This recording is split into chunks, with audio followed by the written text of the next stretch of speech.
You're standing on an open plain in what will one day be Ukraine. It's 20,000 years ago and it is January. There is no tree line, there's grass, frozen hard as wire, and wind coming across 1,000 miles of ice with nothing in the way to slow it down. The temperature is somewhere south of -30.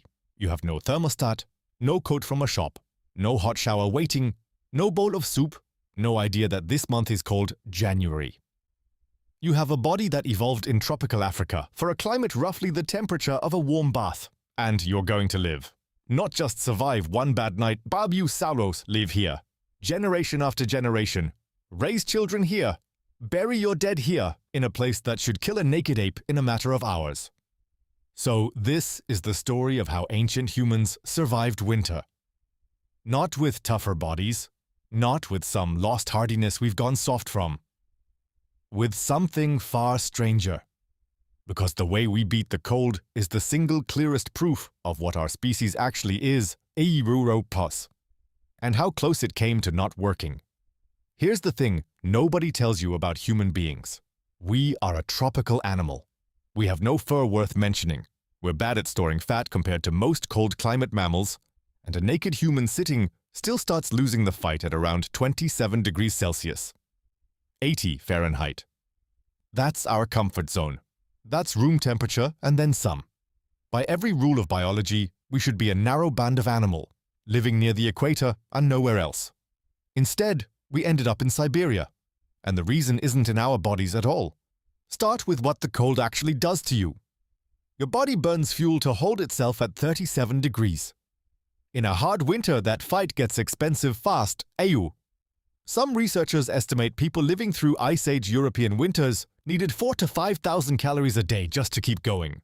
You are functionally a furnace that has to be fed. And evolution did try. Look at Neanderthals, barrel-chested, wide-hipped, short forearms and shins. That's a body built to the same rule as every Arctic mammal. Minimize surface area, hold the heat in. The classic cold climate shape, though researchers argue over how much of it is cold and how much is about how they moved. Even living people carry the marks. Some Inuit populations have a version of a gene affecting body fat and heat production that appears to have come down from Denisovan's Abiobu, an archaic human group our ancestors interbred with. But here's the catch. All of that is worth a few degrees. A few degrees does not get you through a Siberian February. Biology gave our ancestors a rounding error. Everything that actually mattered, they had to build. And it starts with the obvious one, which is also the one we take most for granted. Fire. Not fire exists, a buab, fire on demand, every night, wherever you are. That took a long time.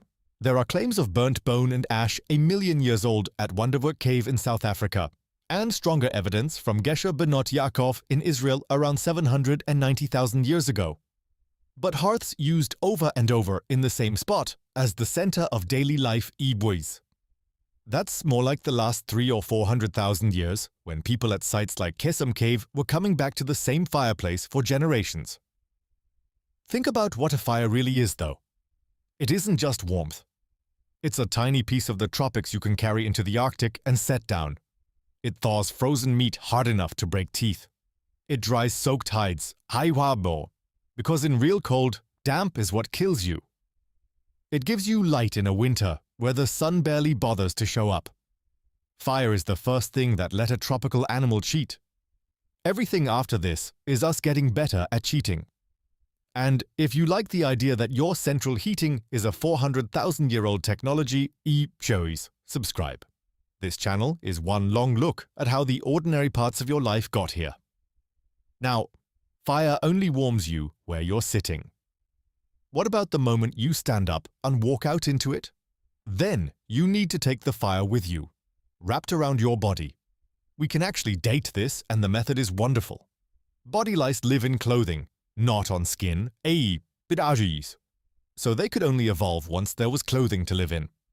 Sequence their DNA, work backwards from when they split off from head lice, and you get an estimate for when humans started wearing clothes, somewhere in the range of 80 to 170,000 years ago. The number is fuzzy and genuinely debated. The point is not. But draping a hide over yourself is not the same as surviving a Siberian winter. For that, you need tailored clothing, api, fitted, layered, sewn shut, sealed at the wrists and neck so the wind can't get in. And that needs a specific piece of technology, a needle with an eye in it.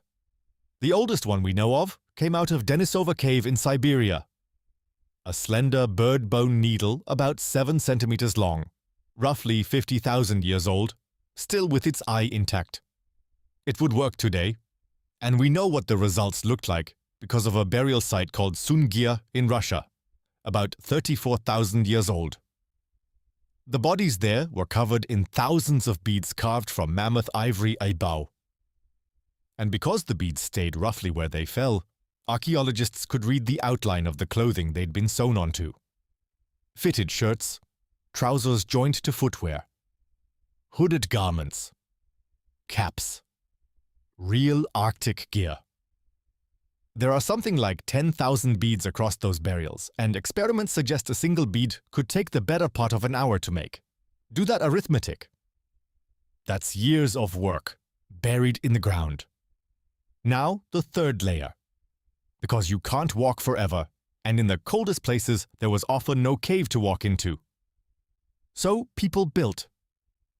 Out on the treeless steppe, the only large building material within 100 miles was the animals themselves. So they used them.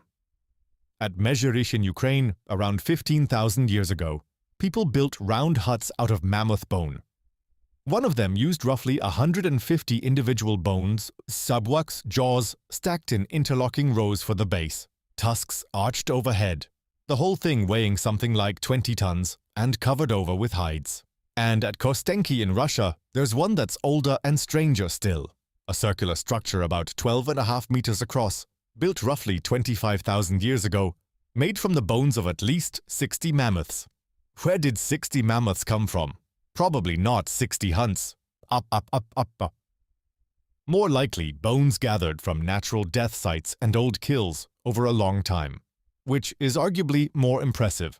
That's not a shelter someone threw up in a panic. That's a plan executed across seasons by people who knew this winter was coming because they remembered the last one. Which leaves the hardest problem of all. And it's not the cold. It's the food. Winter is when the plants stop. No fruit, no greens, no roots you can dig out of frozen ground. For months, the menu is meat iuh. And here's the trap almost nobody expects. You cannot live on lean meat. Push protein past roughly a third of your calories and your liver can't keep up. You get sick, weak, and eventually you die with a full stomach. Arctic trappers ran into it and called it rabbit starvation. So the thing ancient humans were really hunting in winter wasn't meat, it was fat. That's why they smashed long bones for marrow and went further crushing bones into fragments and boiling them for hours to skim off the grease. And it's why autumn was the most important season of the year. That was when you fattened the body and filled the stores. At Kostenki there are storage pits packed with mammoth bone, dug into ground that stayed frozen. A freezer several thousand years before the word existed. And one more idea, clearly labeled as the long shot it is. In 2020, 2 researchers looked at the 500,000-year-old bones from Cima de los Huesos in Spain and argued that certain growth disruptions in them resembled what you see in hibernating animals, that these early humans might have gone into some slowed-down state to ride out the winter. Most specialists don't buy it. The lesions have ordinary explanations, like plain malnutrition, so I'm not telling you it's true. But it says something about how brutal these winters were that a serious scientist felt the need to ask. Step back and look at what's actually holding these people alive. Fire, sewn clothing, built shelter, stored food. Not one of those is in a human body. Every single one of them is knowledge Batu held in a head and taught to somebody else. And that's the real answer. Ancient humans didn't survive winter because they were tough. They survived because a child learned, from an adult, how to set a fire in wind, how to angle a scraper so the hide comes clean instead of tearing, which bones stack and which crack, how much to put away in October so that March isn't the end of you. Culture, for us, isn't decoration on top of survival. It is the survival. It's the fur we don't grow. And it moves faster than evolution ever could. Easy. You don't wait 10,000 years for a warmer body. You invent a coat in one lifetime and hand it to your kids. That's how a tropical primate walked into Siberia and stayed. There's a haunting footnote too. Neanderthals were built for cold far better than we were. But we've never found an eyed needle at a Neanderthal site. And some researchers suspect that means cloaks rather than fitted, sewn clothing. It's contested and nowhere near the whole story of why they disappeared. But it's worth sitting with, that the better adapted body lost and the better tailoring won. Which changes what winter actually was for almost everyone who's ever lived. For you, it's a season. Slightly annoying. Scrape the windscreen, wait for spring.